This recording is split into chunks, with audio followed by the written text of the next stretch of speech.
Easy Sports Talk Show. I am Javon Adams. That is Ed Smith. Easy Sports Talk Show with Ed Smith and Javon Adams. He played not only professional baseball, but he also played in the National Football League for that first Super Bowl-bound team for the Atlanta Falcons. He's an author. He is a motivational speaker. He is Ed Smith, and I am Javon. You can call me Jay or J Love. We do this thing 3 times a week. Monday, Wednesday, and Friday, we just like to share some of our thoughts and insights about what's going on in the sports world. What is good, my brother? What up, though, Jay? Another Sunday in the books. This two Monday night game thing. Like, where'd it come from? It just seemed like it out of the blue. I guess it's all about money somehow, some way. But it's all about negotiation. Yeah. About negotiation, because especially if you think about oftentimes that Monday night game for trending for quite a few years has been the worst game of the week.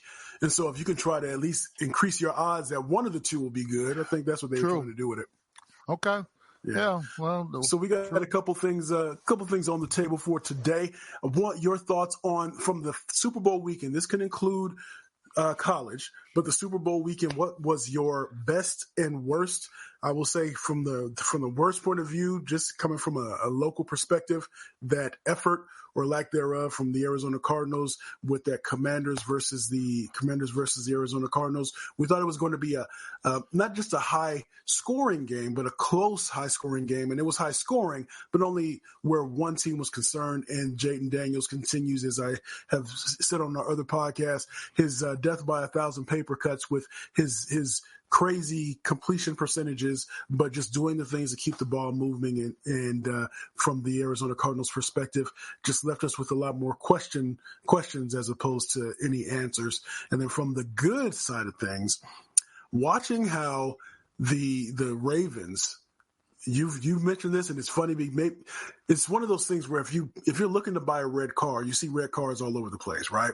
So since you mentioned identity, I've heard people mention identity so often because of that, because it's now in my head. And the identity of the Ravens is we are about to do the Marshawn Lynch run through an MF's face, and that's what they're doing as they continue to run the ball. Those are my best and worst. What say you? Yeah, it's funny how until you hear something, you don't pay attention, and all of a sudden it's in your head, and then boom, there it is. Because that word, I heard it several times through the weekend myself. Such and such, that's their identity. It's like, yeah, I said that a couple times myself. For me, the low light had to be if you're Aaron Rodgers and the New York Jets, and you let Denver come over and steal a 10-9 baseball game from you, that is just ridiculous. Do they have, at some point, then I love the carnage of a situation like that too, because you can tell Aaron, he's getting a little feisty, and Salah, he never had control in the first place. So it's like, the little bickering going on over there, and it's kind of fun to see. As far as the good, man, how about them doggone Vikings, bro? Going into Green Bay and 4-0, and Sam Darnold looking good, and it was nice to see. I just wish I'd have picked them this week. I thought Green Bay was going to put it on them coming in there, but between that offense, being in the Viking offense, and Brian Flores in that defense, man, they might be for real. So I'm gonna keep my eye on. I'm gonna start keeping closer eye on it, and closer eye on them, because they might be my sleeper, even though they're not. People aren't sleeping on them right now, but I might take them more for real each week that goes by. Yes, indeed. And that's where you talk about fit with a team. That's often what you hear about, what's the fit like for that quarterback, for that wide receiver, whatever, regardless of the sport. And that's where, here's something, I'll throw a little curveball at you. So Richardson, Anthony Richardson, right? From the Colts. Yeah. He goes down again, and they bring in their backup, which is Joe Flacco. Yeah.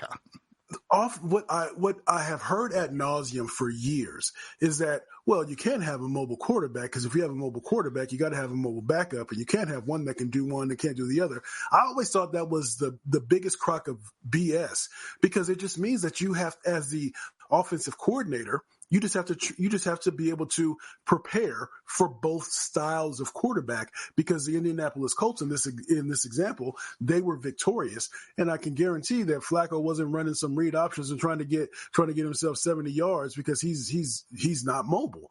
And I wanted just your thoughts on that misnomer that if you got a running quarterback or a mobile quarterback, you got to have a mobile backup.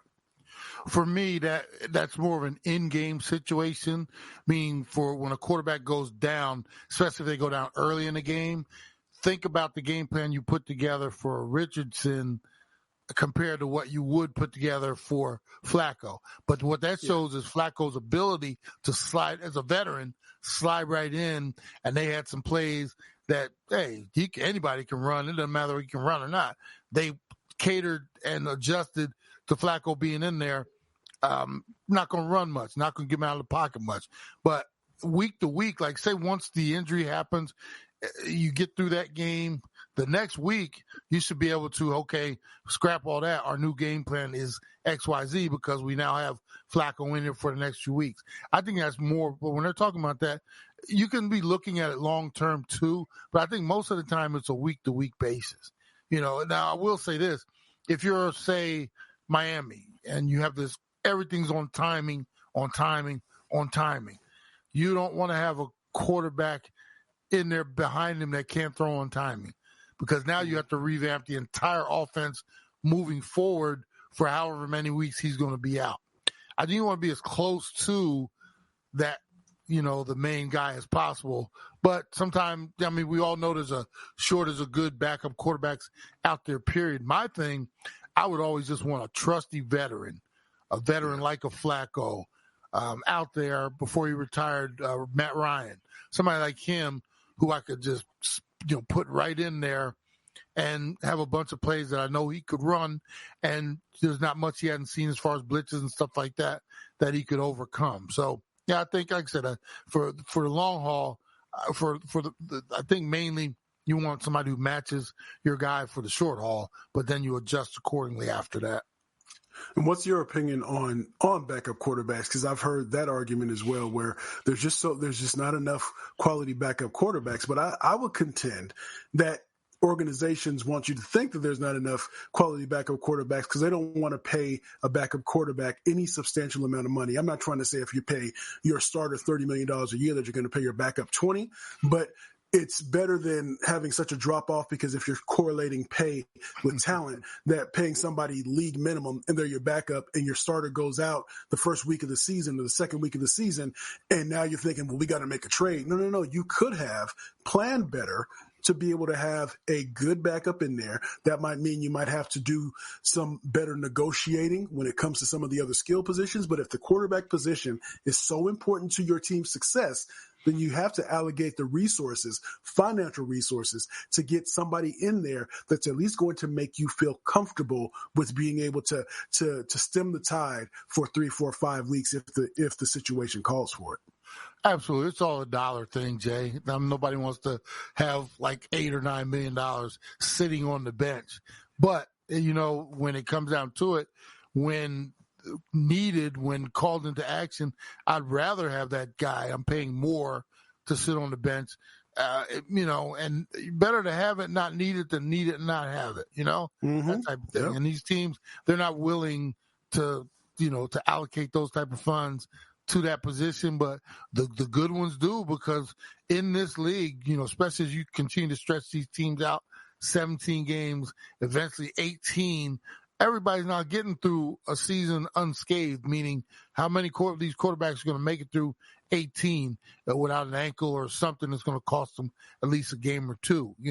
Forget the long-term ones we see all the time. But, yeah, I would rather spend it and have it sitting there just in case than to not and have some of these bad excuses for backups. You hear some of the names, and it's like, I don't even know where that dude went to college. When you calling the dude's name out as your backup quarterback, I at least want to know where the dude went to school. That's at the very least. You say, that's what that dude is. He's our back. Okay, straight up, I got you. Yeah, but most of these guys like who and where? You never heard of them before. That's when you know they're pinching the bottom of the barrel. And it always comes back to bite them, though. It always comes to get them in the end. All right, so Easy Sports Talk Show. He's Ed Smith. I'm Javon Adams. Again, we do this thing 3 times a week. We also have a podcast that we do called Believe in the Arizona Cardinals. Believe in the Arizona Cardinals, as we cover, of course, the Arizona Cardinals for the National Football League.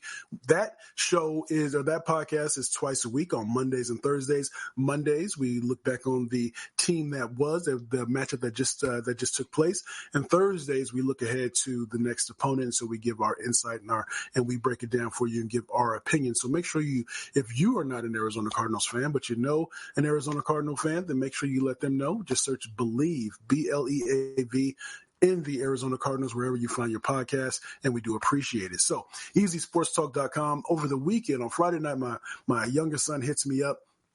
He says, Dad, they just traded Cat to the Knicks. And so I'm searching ESPN, and he must have got the word just a few minutes before I did, because it finally came through about 10 minutes later. And the New York Knicks traded for Karl Anthony Towns. They traded him, of course, to the Minnesota. They traded with the Minnesota Timberwolves, and the Minnesota Timberwolves acquired Julius Randle and DiVincenzo and a first round pick. This seems like the fit seems weird for both of them, because Julius Randle, he was on the Lakers back in the day, and I was, as often happens with me with any type of rookie comes to the Lakers, I'm thinking he could be the next one, and he wasn't. But I think he was a round peg in a square hole type of thing, because Julius Randle really needs the ball in his hand to really be that dude. And Karl Anthony Towns, when it comes to New York is an unforgiving market, and they can be ruthless. And sometimes Karl Anthony Towns, while supremely talented, he can be a little bit mercurial. I think is the kindest way to say it. So this doesn't seem like the best of fits to me. When you heard about this and when you took a look at it, what did you think about this trade? Only the Knicks would do something this scatterbrained. Meaning, you know how long the fans have been starved, and you haven't had a franchise guy over there in a bunch of years. You finally go get Brunson, one of the purest basketball hearts dudes, going to work for you. Took less money for you guys to bring even more talent in there around him, and you go get him this headache that is Karl Anthony Towns, and it's almost like having this perfect dish, Jay. Every time you taste it, it's like, damn, it's getting better and better and better. You know what might make this feel even better? I'm going to put some paprika in there. I'll be damned, just mess that dish up. That damn paprika, I hate you. Yeah, that damn paprika. I mean, come on. That's why.